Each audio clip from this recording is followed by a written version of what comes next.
tayo'y may pag-asa para sa ating ATM, Aksyon, Tulong, Misyon. Samahan naman natin si Ella Cruz at alamin ang isang mapusong kwento ng isa nating deserving kababayan. Kapos, ngunit hindi naghihina, sinusubok ng pagkakataon, ngunit patuloy na nananalig sa Panginoon mula sa aking opisina, mula sa pagdamay ng bawat mamayan para sa kapwa Pilipino, ang diwa ng bayanihan. Ella, i-moment mo na yan!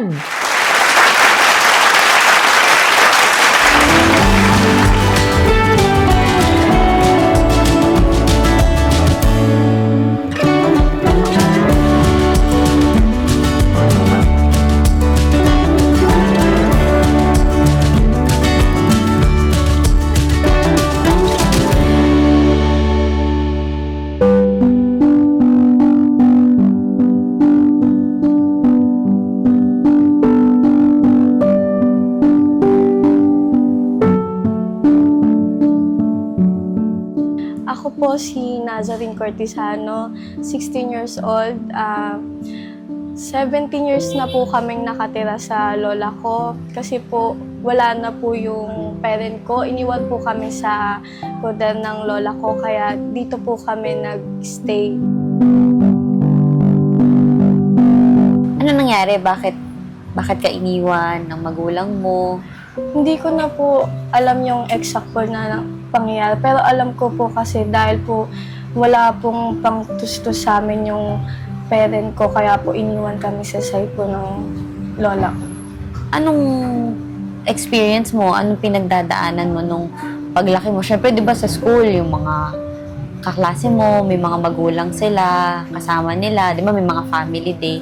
Ikaw, Para anong sa akin- naiisip mo nun? Para sa akin po talaga, mahirap po. Pero inaano ko po kasi yung lola ko po, nakikita ko naman po yung hirap niya na palakihin kami ng magkakapatid ko. Kaya hindi ko na po masyado inisip na wala yung mama ko. Kaya yun po. Kaya mas tiniis ko na lang po yung sasabihin ng ibang tao. Tapos nakikita ko kaysa po magpakita ng hindi magandang yun po. Namin ko naman po. Minsan po nagganap din po ako ng present po ng parent ko. Pero yun po, habang ito po lumalaki na ako, tinanggap ko na lang po na hindi mabibigay sa akin yung ganun. Anong wish mo para sa sarili mo? Ngayon, di ba, syempre darating yung Pasko. Kaya pag tuwing gabi, anong pinagdadasal mo? Para sa sarili mo muna. Makabangon lang po sa hirap namin, tas ma-provide lang po yung kailangan po namin. Ano ba pangarap mo? Actually po, ma'am, gusto ko po talagang maging lawyer eh. Wow. Pero po, bago po yun, gusto ko po sana makapagnegosyo para po ma-maintain ko po muna yung po namin, mga pangangailangan namin. Pero nakikita ko naman na sobrang strong ka talaga. Siguro dahil sa pagmamahal na rin ni Lola, no? Opo, totoo po. Hindi ko nga po alam kung anong gagawin namin pag wala ang lola namin. Kung meron kang message kay Lola, ano yun? Nagdi-thank you lang po ako. Tapos, sobrang thank you po talaga kasi kahit niya naman lola ko, na kahit minsan, kasi po minsan, na sa sobrang stress po namin, na parang, ginagawa niya na po lahat. Tapos, kami po kasi parang, syempre po, naghangad din po kami ng perfect family. Parang ganun po. Na parang nainis po kami. Din, may part po kasi nainis kami sa lola namin. Kasi bakit hindi na lang niya patirahin yung magulang ko. Ganun. Pero may hanggang lumalaki. Habang lumalaki pa ako, naiintindihan ko. Naiintindihan mo na. Opo. Yun naman ang maganda doon. Alam mo ba ba't kami nandito? Hindi talaga? Hindi po. Okay. Kilala mo ba si Senator Amy? Yes po. Senator Amy Marcos. Ayan. So, naghahanap kami ng mga deserving kababayan na tutulungan namin, bibigyan namin ng munting tulong kasi deserve nila.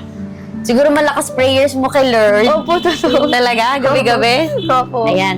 At syempre, narinig ka namin narinig ka na aming team, narinig ka ni Senator Amy, narinig ni Senator Amy ang iyong kwento. Kaya, bibigyan ka namin ng konting tulong. Siguro, pwede itong makatulong sa pang-araw-araw na gastusin, pambili ng pagkain, bigas. Ito yung aming munting tulong. Ikaw ang niyan, ikaw ang magtago niyan, ikaw Apo. bahala dyan. Mas maganda masimulan mo yung negosyo mo para Apo. mas mapatagal natin yung Apo. na yan. Pasimula na yan. Apo. Hi, Senator Amy. Maraming salamat po sa unting tulong na naibigay niyo po sa amin. Para sa amin po, napakalaking bagay na po to. Dahil estudyante pa lang po ako, nakatanggap na po ako ng ganito para po makapagsimula ulit. Maraming salamat. Nakilala natin ang ating deserving kababayan na si Zarina. Muli, maraming salamat po, Senator Amy.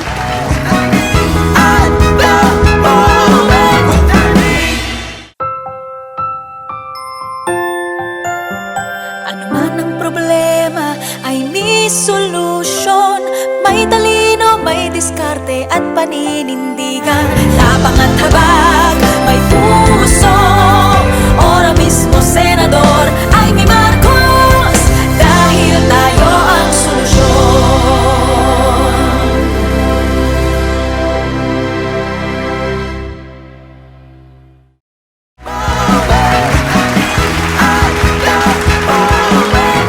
Marami man ang hinaharap nating suliranin, tandaan na ang solusyon ay tayo pa rin. Ako po si Senator Amy Marcos, ang bawat isa, ang bawat Pilipino ay may solusyon. At sa lahat ng solusyon, tayo rin ay may aksyon. Basta na pag-uusapan ng bayan, basta tungkol sa mamayan, dapat magka-moment yan. Hanggang sa susunod na linggo, ito po ang At The Moment with Amy Season 3. Palaging